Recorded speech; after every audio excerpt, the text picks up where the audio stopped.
नमस्कार दोस्तों, राधे राधे। कैसे हैं आप सब लोग? आपने प्रत्येक का टॉपिक पढ़ लिया होगा और समझ में आ गया होगा आपके। कई बच्चों के कमेंट्स हैं कि मैम आप पहले तद्भव और तत्सम शब्द करवा दीजिए। तो देखिए बच्चों, ऐसा है, इसी टॉपिक में आपकी वो सारी चीज़ें भी क्लियर हो जाएगी। और अगर आप अलग से चाहते हैं कि मैं फटाफट से रीडिंग करवा दूं, कुछ समझाऊं ही नहीं, आपको बताऊं भी नहीं कि ये सारा कैसे हुआ है, शब्द कैसे बना है, तत्सम है, तद्भव है, देशज है, तो वो चीज़ तो मुझसे होगी नहीं, क्योंकि उसमें आपको बिल्कुल समझ नहीं आएगा और आपके क्वेश्चन सही नहीं होंगे, गलत हो जाएंगे।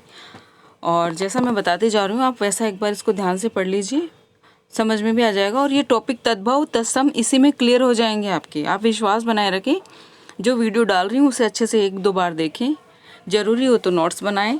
तो चलिए थोड़ा सा हम पीछे का रिवाइज कर लें ताकि आपका माइंड भी शार्प हो जाए। हमने लास्ट वीडियो में प्रत्येक उसके भेद और कौन कौन से क्या होते हैं, जो मुख्य तथ्य हैं वो पढ़े थे। हमने पढ़े थे प्रत्यय। मैंने आपसे पूछा था कि प्रत्यय में कौन सी संधि है, तो मैं आपको बता देती हूँ। प्रत्यय में यण संधि है। प्रत्यय में यण संधि है। परिभाषा देखी जाए तो वे शब्दांश जो शब्द नहीं होते हैं, वरन शब्दों के अंश होते हैं, ठीक है, किसी शब्द या धातु के अंत में जुड़कर नए शब्दों का निर्माण करते हैं। तो ये तो हुई परिभाषा। प्रत्यय के भेद हमने पढ़े 2 आधारों पर, है ना। एक पढ़ा हमने शब्द और धातु के जुड़ने के आधार पर, और एक पढ़ा हमने भाषा के आधार पर। क्लियर है? तो जो शब्द और धातु के साथ में जुड़ते हैं वो कृत भी होते हैं और तद्धित भी होते हैं। कृत प्रत्यय क्रिया के आगे जुड़ते हैं और तद्धित प्रत्यय शब्दों के आगे। उनमें शब्द में चाहे वो विशेषण हो, चाहे सर्वनाम हो, चाहे कुछ भी हो। क्लियर है यहाँ से? भाषा के आधार पर, अब सुनिए आप ध्यान से, भाषा के आधार पर हमने पढ़े थे कितने? 4 भेद। तत्सम, तद्भव, देशज और विदेशी, और उसी को हम आगे बढ़ाते हुए आज आगे कर रहे हैं। तो चलिए एक एक को क्लियर करते हुए हमें देखिए, ये हैं कृत प्रत्यय के। तो मैंने आपको 5 भेद बता दिए थे, है ना। कर्मवाचक, करणवाचक, भाववाचक, क्रियावाचक, कृतवाचक, ये सारे हो गए थे, लेकिन हम उनको डिटेल से पढ़ेंगे आगे। उससे पहले हम तद्धित पढ़ रहे थे, और तद्धित में कल हमने एक किया था। क्लियर है? तद्धित में कल हमने एक किया था और वो तत्सम शब्द किया था। अब तद्भव, देशज और विदेशी हम आगे करते जाएंगे। लेकिन मैं आपको बता दूं कि तद्धित में भी 7 प्रकार जो होते हैं वो मुख्य होते हैं, और जो 28 होते हैं वो उपभेद होते हैं। क्लियर है? पूछा जाए तो आपको नॉलेज होना चाहिए, ध्यान होना चाहिए। और तद्धित में ये सारे हैं 7 प्रकार। एक बार देख लीजिए कौन कौन से होते हैं, इसको हम डिटेल से पढ़ेंगे। एक होता है स्त्रीबोधक, एक होता है अपत्य या संतान बोधक, एक होता है पूर्णता या लघुता बोधक, या इसे ऊनता बोधक भी कहते हैं। ध्यान से देखिए, एक एक चीज़ बहुत इंपॉर्टेंट है। क्वेश्चन यहाँ से भी बन जाएगा कि अपत्यवाचक या संतान बोधक जो प्रत्यय है वो किसका भेद है? तद्धित का है, कृत का है, या दोनों का है, या किसी का नहीं है? समझ में आ रहा है? आगे देखिए, चौथा है संबंध बोधक, फिर है गुण बोधक, और छठा है भाव बोधक, और 7वां कर्ता बोधक। ठीक है? परिभाषा इनकी इन्हीं में छिपी है, क्योंकि परिभाषा आपको नॉलेज होनी चाहिए, ध्यान होनी चाहिए। परिभाषा आपको ज़्यादा से ज़्यादा मैं बताऊं तो आप देखिए यहाँ पे क्या होती है इसकी परिभाषा, कि वे शब्दांश जो किसी संज्ञा, सर्वनाम, विशेषण शब्दों के पीछे प्रयुक्त होकर अर्थ परिवर्तन की चेष्टा करते हैं, उन्हें क्या कहते हैं? तद्धित प्रत्यय कहते हैं। क्लियर? देखिए, वे शब्दांश, इसको नोट कर लीजिए आप, क्योंकि आनी ज़रूरी है आपको। जब परिभाषा समझ में आएगी तभी ये सारे कॉन्सेप्ट, जो ये 7 प्रकार हैं, इनके कॉन्सेप्ट क्लियर होंगे। इनके कॉन्सेप्ट तभी क्लियर होंगे जब आपको परिभाषा समझ में आ जाएगी। ध्यान से सुनिए, वे शब्दांश जो किसी संज्ञा, सर्वनाम, विशेषण शब्दों के पीछे प्रयुक्त होकर अर्थ परिवर्तन की चेष्टा करते हैं, उन्हें तद्धित प्रत्यय कहा जाता है। और ये 7 प्रकार के हैं जो मैंने आपको सुना दिए अभी पढ़कर। क्लियर है ना? अब आपका जो कल कई बच्चों ने क्वेश्चन किया था कि मैम कई जगह क्रिया विशेषण है, कई जगह विशेषण बोधक है, तो ये देख लीजिए, मैंने इसीलिए ये कहा, ये सारे जो शब्द आए हैं, ये सारे, ये क्रिया है, ये संज्ञा है ना, ये सर्वनाम है, और ये विशेषण। ठीक है? ये सारे आएंगे, और इन्हीं के बाद में प्रत्यय लगेंगे। समझ में आ रहा है? इन्हीं के बाद में, मतलब ये जो सारे शब्द है ना, ये संज्ञा, क्लियर, सर्वनाम और ये विशेषण, समझ जाना आप, मैं लिख रही हूँ। और यहाँ पर आपका जो भी कोई प्रत्यय होगा ना वो यहाँ लगेगा, यानी यहाँ क्या लगेगा आपके प्रत्यय, और इन्हीं से निर्मित शब्द बन जाएंगे तदिदान। समझ में आ गया। अब हम इनको एक एक को थोड़ा सा देख लेते हैं, बिल्कुल आपके समझ में आ जाएगा। माधुर्य शब्द है आपका माधुर्य, ये देखिए चेंज हो जाएगा ना यहाँ पे म और धू, और ये जो र है ये यहाँ आ गया, क्लियर, प्लस ये, इस वाले र को ये ऊपर ले जाएगा बिल्कुल, और आधा लेटर बन जाएगा। शब्द है आपके पाश्चात्य, शब्द क्या है, एक शब्द है, क्योंकि शब्द लिखवाऊंगी जब भी आपको समझ में आएगा। पाश्चात्य, अब यहाँ र नहीं है, तो र होता तो ऊपर जाता ना, यहाँ र नहीं है, लेकिन कंडीशन क्या है, जहाँ भी ये प्रत्यय आएगा अपने आगे वाले को लेटर को आधा कर देगा, तो ये त आधा है यहाँ पे। देखिए अब इसमें यहाँ कैसे चेंज होगा, पा का बन जाएगा प, पश्चात, क्या बन जाएगा, पश्चात। आप देखते हो ना पश्चात में ये से हलंत लिखा हुआ रहता है, बिल्कुल, अगर शब्द में हलंत नहीं है तो वो शब्द अशुद्ध है। ये आधा इसीलिए लगा हुआ रहता है, ये हलंत इसीलिए लगा हुआ रहता है यहाँ, क्योंकि ये यहाँ त प्रत्यय है, क्लियर। अब यहाँ पश्चात प्लस ये, आगे होगा समझ में आपको, बड़े आगे। इसी तरह से ई का हो गया इक, और बड़ी ई का भी हो गया, क्लियर, बड़ी ई का भी हो गया, समझ में आ गया होगा आपको। दोनों में ही सेम से आएंगे, आपको पहचान लोगे आप। मैं उदाहरण दे देती हूँ अभी और आपको, ढेरों उदाहरण भरे पड़े हैं, ढेरों ही, देखिए आप पढ़िए इनको बिल्कुल, और एक एक शब्द को आप खोलना, इसमें बड़ी भी आएगी, इसमें छोटी भी आ जाएगी, देखना। पहले ये सारे शब्द पढ़ लीजिए एक बार आप, मैं फटाफट से पढ़ के बता दूं, और आप इनको पॉज करके कहीं नोट कर लीजिएगा। एक है ना, शारीरिक, तामसिक, मानसिक, आंतरिक, आध्यात्मिक, राजनैतिक, राजनीति, तो राजनीति, देखिए इस शब्द में बहुत कन्फ्यूजन रहता है, पर आरपीएससी भी अब राजनीतिक ही सही ये राजनीतिक ही सही मानने लगी है, शब्द तो राजनीतिक ही होता है। वैचारिक, वैधानिक, सैद्धांतिक, नैसर्गिक, ऐच्छिक, ऐतिहासिक, जैविक, दैहिक, शब्द देखिए कितने सारे हैं, गैहिक है ना, गेह से गैहिक, वेद से वैदिक, वेद प्लस इक है ना, देव प्लस इक देविक, सेना प्लस इक सैनिक, उपचार प्लस इक औपचारिक, उपन्यास प्लस इक औपन्यासिक, उद्योग प्लस इक औद्योगिक, मुख प्लस मौखिक है ना, मुख प्लस इक मौखिक, और ये मैंने बता दिया भूमि प्लस भौगिक, ये भौमिक, और एक होता है भौगिक भी होता है, भौतिक, यौगिक, लौकिक, गृहस्थिक, क्लियर, गृहस्थिक। तो अब देखिए कि कहीं भी आपको प्रॉब्लम नहीं आएगी, केवल इन शब्दों को आप दो चार को लेके, और वो जो मैंने ऊपर ये ट्रिक बताई है आपको, ये वाली फॉलो करेंगे आप, ये वाली ट्रिक, और ये बार बार आप फॉलो करेंगे ये वाली ट्रिक,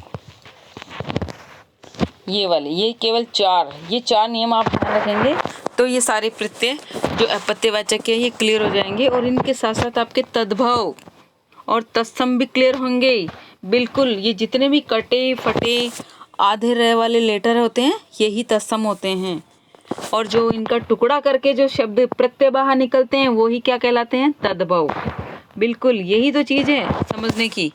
ये सारे के सारे शब्द है ना, ये यहाँ पे ये देखिए, ये जीव, जीव क्या है, जीव तद्भव है, और जैविक बनते ये तत्सम हो गया। ये ग्रस्त, ग्रस्त, ग्रस्त, ये लोक, और भी आगे आएंगे अभी।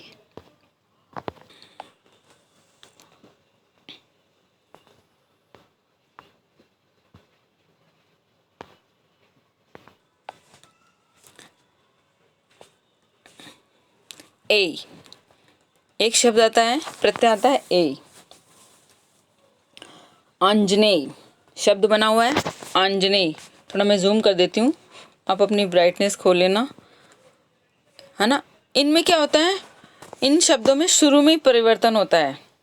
बिल्कुल एक खास बात और है, इन शब्दों में शुरू में परिवर्तन होता है, वो ज़्यादा इफेक्टिव होता है। क्योंकि देखिए यहाँ पे अंजनी, तो ए मात्रा में डबल हो जाएगी, ये दीर्घ हो जाएगी आंजनेय, ठीक है। आंजनेय, अत्रि, आत्रेय, भगिनी, है ना, भगिनी, भगिनेय, कुंती, कौंतेय, गंगा, गांगे, अग्नि, आग्नेय, राधा, राधे, कृष्ण, कृष्णे।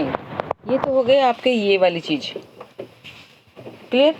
अब आप यहाँ कहेंगे कि मैम एक आधा एक शब्द का आप खोल कर भी बताइए। बिल्कुल यही इसीलिए तो ये वीडियो बनाया है, इसीलिए तो बनाया है। जैसे शब्द बना आपका, जैसे मैं कुंती का बनाती हूँ, जैसे देखिए शब्द है कुंती।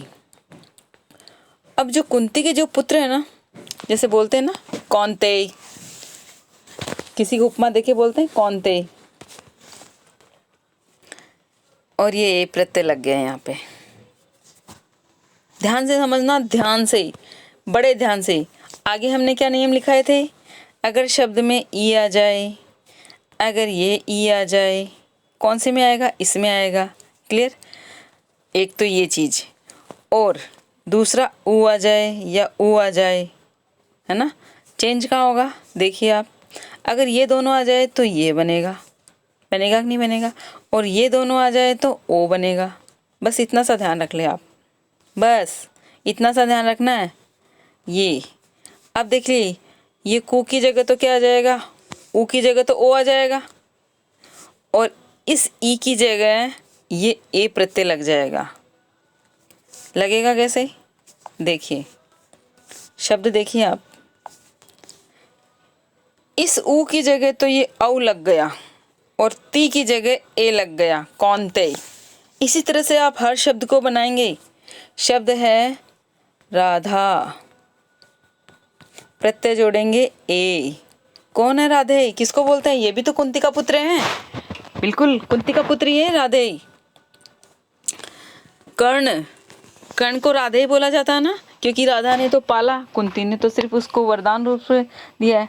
अच्छा ये सब कौनते ही पुत्र कहलाए थे, 5 पांडव थे, लेकिन पांडव से जन्मे नहीं है ये, क्योंकि कुंती ने क्या किया, कुंती ने 5 देवताओं से तपस्या करके इनको पाया है।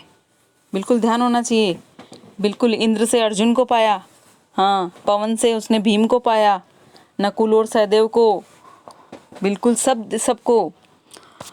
और इसी तरह से देखो, सूर्य से उसने कर्ण को पाया, तपस्या करी, और तपस्या करके भगवान प्रसन्न हुए। लेकिन ये जो राधे है, ये कुंती के विवाह के पहले का पुत्र था। पांडव 5 ही रहे हमेशा, चाहे कर्ण के बाद भी, कर्ण था तब भी और कर्ण नहीं था तब भी, क्लियर। तो ये तो ज्ञान की बात, हमें ज्ञानी नहीं बनना है, हमें तो परीक्षार्थी, हमें तो एग्जाम क्लियर करना है। देखिए राधा और ए, राधे ही बन गया। कैसे बनेगा, शब्द में चेंज हुआ, यहाँ चेंज हो रहा है, राधा प्लस ए, ये राधे, यहाँ मात्रा लग जाएगी इसकी, राधे बनेगा ऐसे। इसी तरह अग्नि से अग्ने बनेगा, जरूरी नहीं है कि इसमें भी चेंज हो, कई बार इसमें भी चेंज होएगा।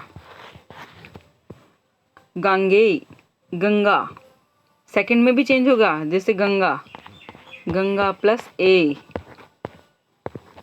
इसमें चेंज हो रहा है, ये मात्रा इसमें लगेगी गंगे, है ना, गांगे ही लगेगी, तो यहाँ तो डबल मात्रा आएगी, यहाँ भी आएगी और यहाँ भी आएगी, गंगा प्लस ए नहीं होगा।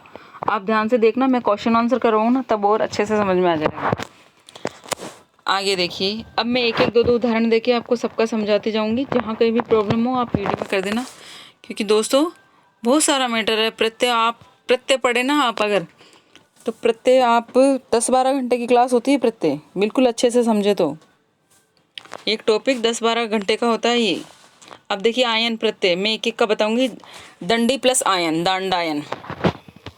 संस्कृति प्लस सांस्कृतायन, बद्री प्लस आयन, बाद्रायण। नार प्लस आयन, नारायण, है ना, और वात्सायन, वत्सी प्लस वात्सायन। मुद्गति, मुद्गतायन, रामायण। अब यहाँ एक चीज़ आपको समझा दूँ मैं, बिल्कुल समझने की चीज़ जहाँ आएगी वहाँ मैं बिल्कुल आपको वीडियो पॉज करके अच्छे से समझाऊंगी। जो आयन प्रत्यय है ये बिल्कुल आयन प्रत्यय है ये। कभी भी देखना आप, ये जैसे रामायण है, एक चीज़ लिखने की जहाँ बात आएगी मैं बताऊंगी। राम प्लस आयन, प्रत्यय क्या है? आयन है ना। राम प्लस आयन, आयन ही कीजिए आप इसको भी। यहाँ आयन या आयन ये तो आएगा प्रत्यय, आयन प्रत्यय। क्यों? देखिए रामायण बनता है, शब्द क्या बनेगा? रामायण। अब आप कहेंगे मैडम यहाँ तो न है और यहाँ अण कैसे आ गया? तो अगर आपने संधि पढ़ी है, ध्यान से पढ़ी है, तो समझना कि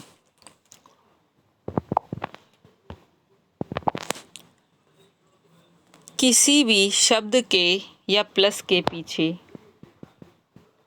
जैसे ये न आता है तो ये न अण में चेंज हो जाता है। और वो कब चेंज होगा? जब प्लस के आगे र, श या ये र ऋषि की मात्रा,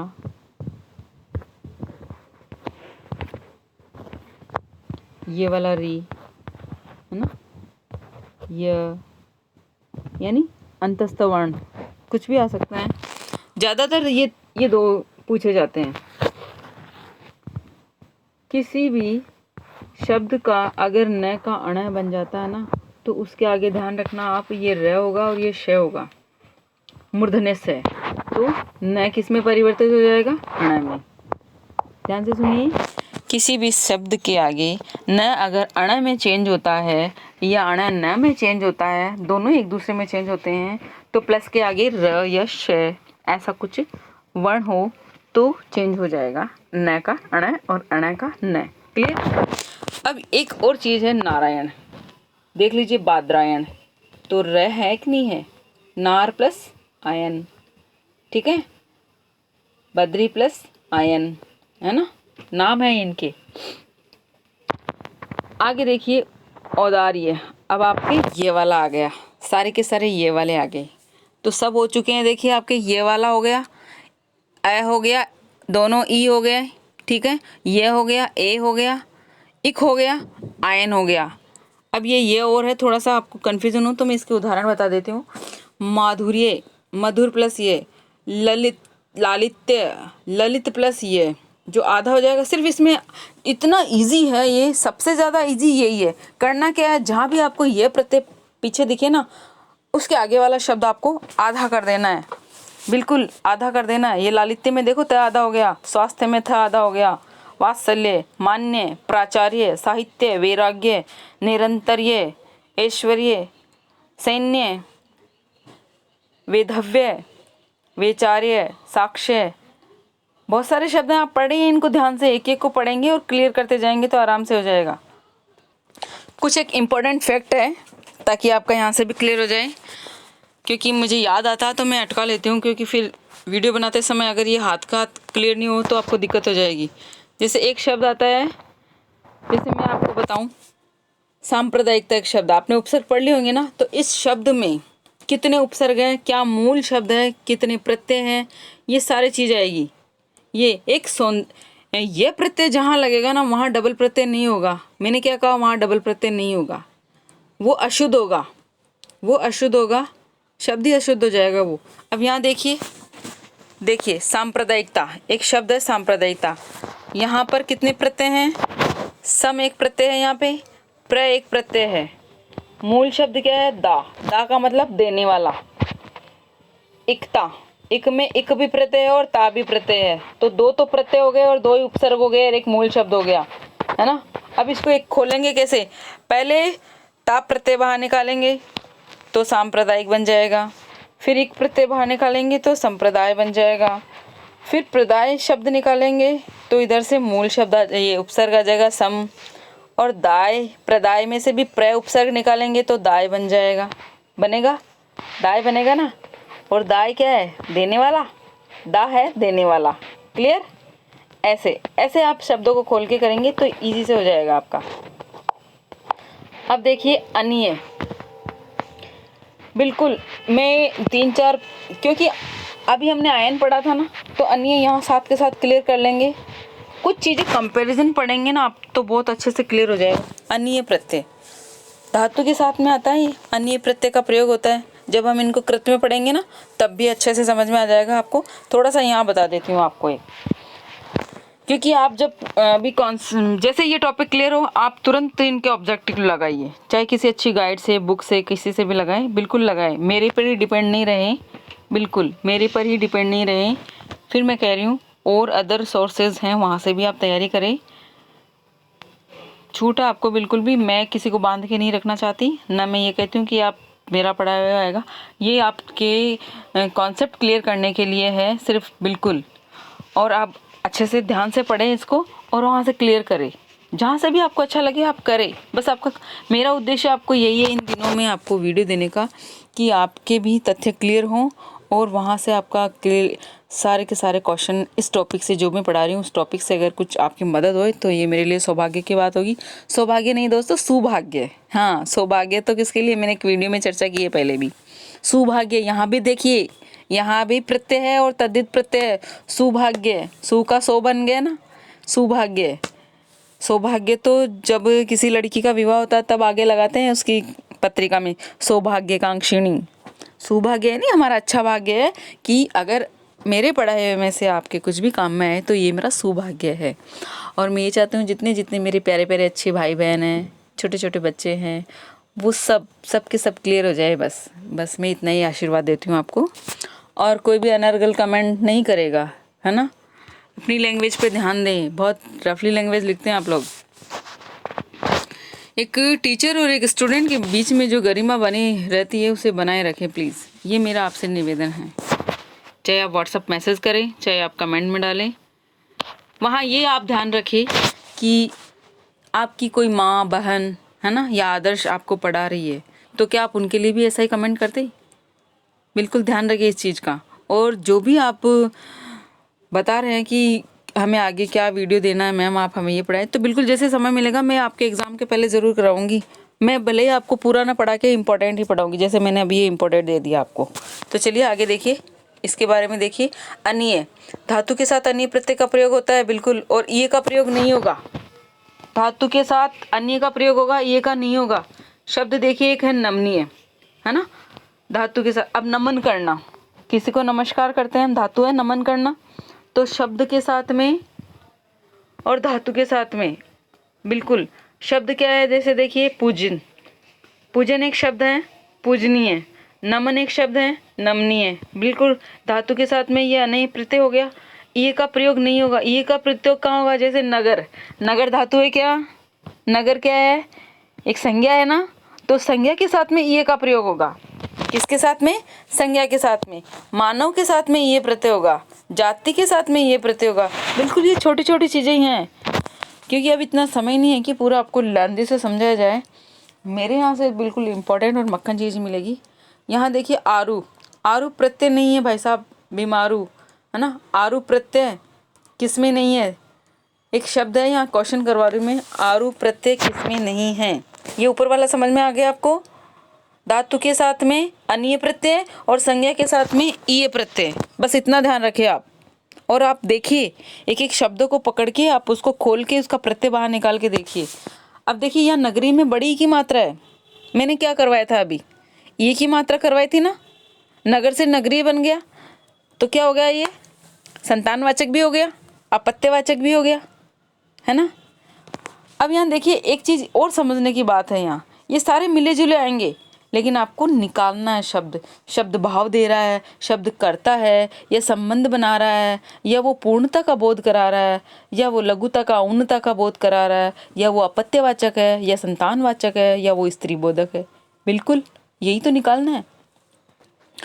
और एक बात और मेरी ध्यान से सुनिए, एक बार में कोई भी चीज़ समझ में नहीं आएगी, चाहे आप मुझसे पढ़े, चाहे किताब से पढ़े, चाहे और भी किसी अच्छी ऐप से पढ़े, यूट्यूबर से पढ़े, एक बार में नहीं आएगी। इनको आपको 3-4 बार देखना पड़ेगा, खंगालना पड़ेगा, गोते लगाने पड़ेंगे हिंदी व्याकरण में, तब आएगा ये। आरु प्रत्यय किसमें नहीं है, क्वेश्चन है। बीमारू, जुझारू, गवारू या दुधारू। बिल्कुल आरू प्रत्यय किसमें नहीं है। यहाँ एक एक को खोला भी है, देखो बीमारी से युक्त है ना। बीम क्या है, बीम मूल शब्द है और आरी, यहाँ पे आरी प्रत्यय, आरू प्रत्यय नहीं है, ये बीमारू बीमारी से है ये। झुंझारू झूंझने वाला, गवारू गांव वाला, दुधारू दूध देने वाला। अब ये आप ये मत पूछना कि मैम बीच में ही आपने ये क्यों करवा दिया, क्योंकि देखो शब्द ऐसे बनेंगे, वहाँ पे क्वेश्चन ऐसे आएंगे। तो यहाँ जो इसके ऑप्शन में जो राइट आंसर है वो बीमारू है साहब, है ना। बीमारू, बीमार होने वाला थोड़ी है कोई। बीम तो एक शब्द है, बीम, हाँ, बीमारी से जो ग्रसित है। इसमें आरी प्रत्यय भी नहीं कर सकते आप, नहीं, बीमारी तो एक शब्द है ये। झूंझने वाला, गांव वाला, बीमारी वाला थोड़ी कह देंगे आप किसी को, बीम वाला थोड़ी कह देंगे। अब देखिए एक जो शब्द का अर्थ वही टुकड़े का अर्थ होना चाहिए, ये मैं बार बार कह रही हूँ। जो शब्द का अर्थ हो ना वही टुकड़े का भी होना चाहिए। जैसे मैंने शब्द इसको खोल लिया, झुंझारू, आरू प्रत्यय लग गया, आरू, आरू क्या है, देखो झूंझने वाला, झुंझारू, है ना, वही शब्द का अर्थ है जो टुकड़े करने के बाद भी है। झूंझ प्लस आरू, झूंझने वाला, क्लियर। गंवारू गांव वाला, आरू का मतलब वाला वाली होगा। अब देखिए बाजारू, बाजारू, ऊ प्रत्यय, बुहारू, बुहारू थोड़ी कहेंगे, नहीं बोलते ना मैं बुहार लूँ, मैं बुहारूँ, अरे बुहारना क्या है, ई, बुहारना क्रिया है भाई साहब, ई प्रत्यय है यहाँ पे। बहुत सारे शब्द हैं भाई साहब, ऐसे बहुत सारे हैं। अब थोड़ा इम्पोर्टेंट है, थोड़ा फास्ट चलेंगे। मैं आपको यहाँ इतना बता दूँ कि किस में कर्मधारय समास है, किस में तत्सम पुरुष है, तत्सम शब्द है ना, विशेषण किस में है, ये देखिए बिल्कुल। अच्छा, एक शब्द मैंने बोला था आपको कि शुद्ध शब्द राजनीतिक होता है, पर अब आरपीएससी ने भी राजनीतिक मान लिया है, तो देखना वहाँ ऑप्शन में क्या हो, क्लियर। अगर क्वेश्चन आ जाए अगर ऐसा, तो ये विवादित जरूर है क्वेश्चन, लेकिन आप देखना राजनीतिक वैसे शुद्ध शब्द क्या होता है ये आपको पता है, क्योंकि आपने खोल लिया होगा, बना लिया होगा, तो ये नोट करके एक जगह कहीं अटका ले, राजनीतिक शब्द माना गया है, क्लियर। कई जगह इसको राजनीतिक भी शुद्ध बोला गया है, वैसे अपवाद है ये, पर अब राजनीतिक ही लिखते हैं सब। अब देखिए यहाँ पे राष्ट्रीय, केंद्रीय, मानवीय, है ना, जलीय, औषधीय, शासकीय, ये बड़ी से संबंधित हो गए। अब देखो ये सब तद्धित शब्द है, इनमें क्या है, कर्मधारय है, क्योंकि कर्मधारय राष्ट्र से जो बना है ना, जिसका संबंध राष्ट्र से हो, जिसका संबंध केंद्र से हो। ई का मतलब से संबंधित, अब मैं आपको अर्थ भी बताते जाऊंगी। इक का मतलब भी से संबंधित, ई का मतलब भी से संबंधित, क्लियर है। यहाँ से देखिए कर्मधारय समास है, ये विशेषण बन गए हैं ये शब्द, और ये तत्सम शब्द हैं सारे के सारे। अब देखिए यहाँ पर एक क्वेश्चन है मेरा आपसे, ये प्रत्यय नहीं है। पहले तो मैंने आपको अनीय और ये बताया था ना, ये प्रत्यय नहीं है। आदरणीय, प्रांतीय, जातीय, केंद्रीय, बिल्कुल ये क्वेश्चन आया हुआ है, ये क्वेश्चन आया हुआ है साहब। बताइए इसमें से कौन सा ये प्रत्यय नहीं है। मैंने समय दे दिया आपको, खत्म हो गया आपका समय। मैंने क्या कहा अभी, धातु में अनीय प्रत्यय होगा और संज्ञा में ये प्रत्यय होगा। ये प्रांत संज्ञा है, क्या है प्रांत, प्रांत भी संज्ञा है, जातीय भी संज्ञा है, केंद्र भी संज्ञा है। आदर करना क्या है, धातु। तो यहाँ आप है ना ये प्रत्यय नहीं कर सकते, आदर प्लस बिल्कुल ये रे आधा हो जाएगा यहाँ पे, और अनीय प्रत्यय है। इसी तरह से ध्यान रखिए, एक एक का चीज कर निकालेंगे। देखिए पूजा, भाव है ना, पूजा व्यक्तिवाचक संज्ञा है, अगर किसी का नाम आ जाए तो बिल्कुल साथ के साथ सारी चीजें क्लियर होती जाएगी। अगर जैसे पूज क्या है, धातु, जैसे पूजनीय है ना, पूजा करना धातु है ना, पूजा करना, तो पूजनीय अनीय प्रत्यय है इसमें। पूजा एक नाम है और पूजा एक भाव भी है। अगर नाम है तो संज्ञा आ गई, और पूजा हम किसी की कर रहे हैं तो भाव आ गया हमारे में। और पूज्य, यह प्रत्यय लगा हो तो पूज्य हो गया, यह प्रत्यय भी है तो ज्यादा हो गया। सारे शब्द खोल दिए मैंने यहाँ, देखना ये यहाँ से देखना आप इसको, बड़े इंपॉर्टेंट है ये चीज।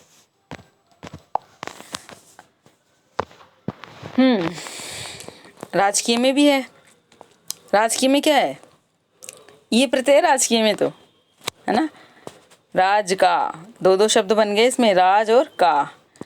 अब देखिए एक चीज़ और इम्पोर्टेंट है, बहुत इम्पोर्टेंट, यहाँ से आपके पर्यायवाची भी क्लियर हो जाएंगे।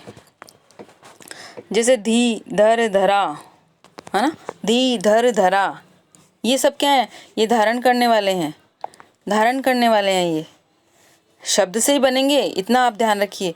अच्छा मैं कृत पढ़े प्रत्यय पढ़ाऊंगी तो उसकी थोड़ी मैराथन क्लास हो जाएगी आपकी। आज ये हम तद्धित पढ़ लेते हैं और फिर अगले टॉपिक में हम कृत प्रत्यय करके इसको क्लियर करके फिर एक बार से आपको तत्सम शब्द भी कहाँ से कैसे आएंगे और फिर इनके क्वेश्चन आंसर वाले सीरीज़ में आपके सामने लाती रहूँगी। तो धीरे धीरे आएंगे पर वीडियो अच्छे आएंगे, ध्यान रखना आप। जैसे धी, धी इसका मतलब क्या होता है, ये क्या है, पुरुषवाचक है, धी पुरुषवाचक, धर पुरुषवाचक और धरा स्त्रीवाचक। तद्धित प्रत्यय हैं, शब्द बनते तद्धितांत हो जाएंगे। बहुब्रीहि समास, बिल्कुल तत्सम शब्द, और किस में आएंगे, संज्ञा, कौन सी, व्यक्तिवाचक या जातिवाचक। तो देखिए कितने सारे टॉपिक क्लियर हो रहे हैं। फिर आप कह रहे हैं कि अलग से हमें तत्सम पढ़ाइए, अलग से हमें संज्ञा पढ़ाइए। बिल्कुल मानती हूँ मैं आपको, लेकिन जब मैं क्वेश्चन आंसर करवाऊंगी ना इनके, तब मैं आपको वहाँ क्लियर करवा दूंगी, तो दोनों चीज़ एक साथ हो जाएगी, आपको तो बहुत अच्छी चीज़ मिल जाएगी ना, भला आपका होगा। ठीक है, मुझे तो सिर्फ आशीर्वाद दे देना आपकी मैम, आप इसी तरह से अच्छे अच्छे वीडियो डालते रहें, स्वस्थ रहें, हेल्दी रहें, है ना। अब देखिए धारण करना कौन होता है, कौन धारण करता है, बादल, और धरा क्या है, पृथ्वी, और धी सबका मतलब ही धारण करना होता है। देखिए एक शब्द है यहाँ पर, मान लीजिए मैंने शब्द लिखा जल, मैं इसमें द जोड़ूंगी, क्या बन जाएगा, जलद, क्या बन जाएगा। अच्छा जल के कौन कौन से होते हैं, नीर होता है, पय होता है ना, अम्बु होता है, और क्या होता है, कमल भी तो होता है ना। देखिए द जोड़ा तो जलद बन गया, नीरद बन गया, सब में द जोड़ते जाओ आप, नीरद, पयोद, क्या बन जाएगा, बादल के हो गए भाई साहब ये सारे के सारे। आगे देखिए यहाँ मैंने लिख दिए हैं सबके, वैसे देखिए द जोड़ा तो मैंने, बादल के हो गए हैं, मेघ, पयोद, वारिद, अम्बुद, क्लियर। आगे देखिए, और मैंने जय जोड़ा तो कमल के पर्यायवाची बन गए, जलज, नीरज, अम्बुज। मतलब इस जल शब्द में आप जय जोड़ोगे तो कमल का बन जाएगा, द जोड़ोगे तो बादल बन जाएगा, ध जोड़ोगे तो समुद्र बन जाएगा। क्लियर आ रहा समझ में, पयोदी, वारिदी, अम्बुदी, जलदी, है ना, ये सारे के सारे बन जाएंगे। कमल में देखो, कमल के कितने जज, नीरज, अम्बुज, जलज। यानी ये जो द, जय का मतलब होता है जन्म लेने वाला, जय का मतलब जन्म लेने वाला, द का मतलब देने वाला, ध का मतलब धारण करने वाला। बिल्कुल एक एक का है इसमें, वर्ण पूरी की पूरी वर्णमाला अपना एक अलग अर्थ लिए हुए हैं, कभी फुर्सत से ही कराऊंगी। अच्छा एक शब्द में यहाँ बताऊँ आपको, ये शब्द है अब्ज। अप का मतलब तो होता है पानी, देखिए यहाँ देखना आप, अप का मतलब तो होता है जल, थोड़ा ऊपर कर देती हूँ अच्छे से समझ में आ जाएगा। देखिए पानी होता है ना, मैंने एक बार पहले भी बोला था आपको, और एक होता है जल, इनका अलग अलग महत्व है।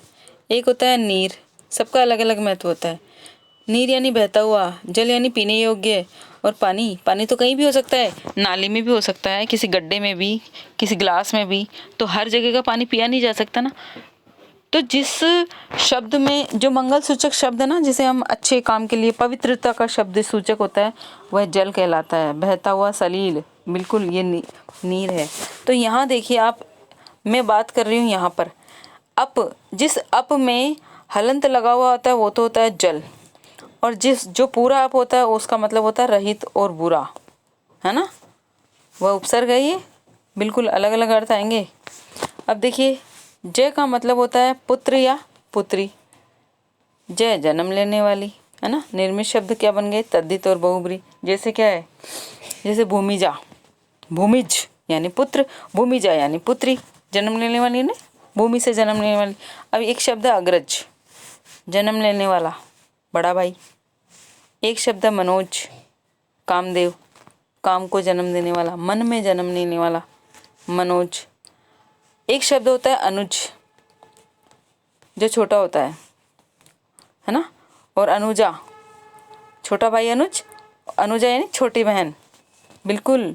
एक शब्द होता है तनय और एक शब्द होता है तनया। मैं पर्यायवाची शब्द भी कराऊंगी आपको, इसी के साथ साथ अलग से भी डाल दूंगी। तनय यानी पुत्र, तनय यानी पुत्री। एक सुता और एक सुत, ऐसे होते हैं ना। लेकिन यहाँ अगर ये बहुब्री में चले जाएंगे, बहुब्री में चले जाएंगे ये सारे के सारे, अनुजा और अनुज बता चुकी हूँ मैं, छोटा भाई, है ना। सहोदर यानी एक ही माँ से जन्म लेने वाले। अब देखिए यहाँ पर एक इम्पोर्टेंट चीज़ बता रही हूँ। अब आप कह रहे हैं मैडम ये जय है, ये आपने द्वि में जोड़ दिया, तो 2 बार जन्म लेने वाले बोलेंगे इनको। क्या बोलेंगे, 2 बार जन्म लेने वाले। कैसे देंगे 2 बार जन्म, और कौन कौन लेंगे, ये बिल्कुल आते हैं पर्यायवाची शब्द में, बहुत इंपॉर्टेंट है। मोस्ट करके कहीं हाशिए पर अटका लीजिए इनको। ब्राह्मण है, 2 बार जन्म लेता है, एक बार जब वो खुद माँ के पेट से जन्म लेता है, और एक बार जब वो जनेऊ धारण करता है ना, यज्ञोपवीत संस्कार होता है उसका। जब देखना किसी के गले में वो बंधी हुई रहती है, रस्सी टाइप से रहती है, गले से लेकर वो धारण करे रहते हैं, तब वो ब्राह्मण बनते हैं। दांत, बिल्कुल, एक तो दूध के दांत और एक जब जन्म लेने के बाद आते हैं। दूध के दांत गिर जाते हैं तो दूसरे दांत भी तो आते हैं ना, कई कई को तो 3 बार भी आ जाते हैं, जैसे अक्कलदाढ़ आती है। अब देखिए पक्षी, बिल्कुल 2 बार जन्म लेते हैं, एक बार तो अंडे के रूप में और एक बार अंडे के बाहर। नाखून, बिल्कुल काटो और फिर बढ़ जाते हैं, बाल काटो और फिर बढ़ जाते हैं। हाथी, हाँ, द्वीप, हाँ जी, ये भी 2 बार जन्म लेते हैं। 2 बार पानी पीने वाला बोलते हैं ना इसको। भ्रमरा, भ्रमर के द्विरेप, बिल्कुल। ये सब जो कुछ हैं ये बहुत इंपॉर्टेंट है, ये ध्यान से सुनना आप। अच्छा, सिंधुजा, शैलजा, लक्ष्मी। अब देखिए सिंधु और जा लगते ही ये किस में चली गई, लक्ष्मी में, तो बहुब्री में आ गया ना ये। पार्वती, शैलजा।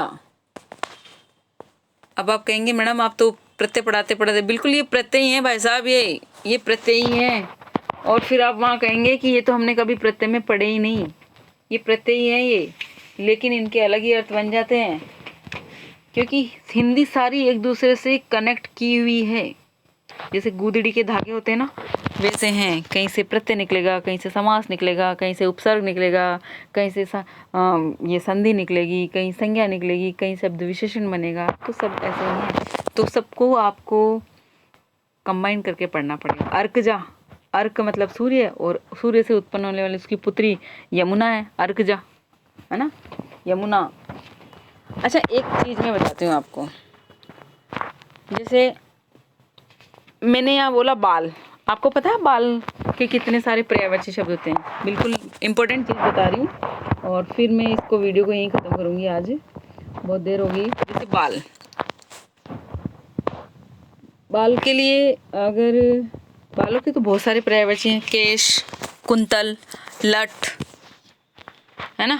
अब ध्यान से, अगर कॉपी पेन लेके बैठे हैं तो नोट कर ले, फिर मैं और बता दूंगी आपको। केश, कुंतल, सबके अलग अलग अर्थ हैं, वो मैं अगले वीडियो में बताऊंगी। लठ, चिकुर, बिल्कुल चिकुर, रोम, जटा, भाई साहब चोटी, और जगह नहीं है, चूड़ा, कच्च, जूड़ा, है ना, बहुत सारे हैं।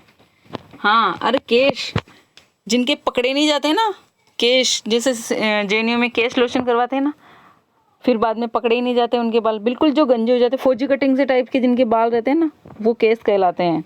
कुंतल, जो जिनके छाती पे बहुत ज़्यादा बाल रहते हैं उनको कुंतल कहते हैं। लटे, कानों मतलब कान के जो नीचे लटके हुए होते हैं ना, कानों के मतलब सिर के जो आगे छोटी छोटी लटें रहती है ना, कहीं के 2-4 बाल आगे आए हुए रहते हैं सिर के ललाट पर, उनको बोलते हैं लटे। और अलक, गर्दन के तो ऊपर और कानों के बीच में अलक, अलके बोलते हैं ना, तुम्हारी अलके पलके बहुत सुंदर हैं, तो अलके होती है गर्दन और कान के बीच में। और चिकुर, उलझे हुए जो होते हैं ना, जैसे कृष्ण भगवान के हैं चिकुर, उलझे हुए बाल। और रोम, हाथ पैरों में जैसे बोलते हैं ना, रोंगटे खड़े हो गए, रोम खुल गए, मेरे तो रोम छिद्र बंद हो गए। रोम जो छोटे छोटे बाल होते हैं, बिल्कुल रोम वो वाले। और जटा, एड़ी तक खुले हुए साधु संतों के जो बाल होते हैं ना, उनको कहते हैं जटा। और चोटी, चोटी भाई कमर तक लटकी हुई रहती है, उसे चोटी कहलाती है। जूड़ा, जो एक तो होता है जूड़ा और एक होता है चूड़ा, ये शब्द युग में भी आएगा भैया, शब्द युग में भी आएगा। जूड़ा तो वो होता है जो गोल गोल गोलाई में पीछे बंधा हुआ रहता है ना, आजकल तो जेंट्स भी बांधते हैं। और चूड़ा, चूड़ा चंद्रचूड़ किसको कहते हैं? शिव को चंद्रचूड़, है ना, चंद्रमा जिनके जूड़े पे चंद्रचूड़ शिव लगा हुआ रहता है, शिव क्या चंद्रमा बना हुआ है, वो कहलाते हैं चंद्रचूड़। तो चूड़ा किसे कहेंगे? शिव जी के जो आगे जूड़ा बना हुआ रहता है उसको कहेंगे चूड़ा। बिल्कुल आगे समझ में। तो वीडियो यहीं अंत विराम देती हूँ।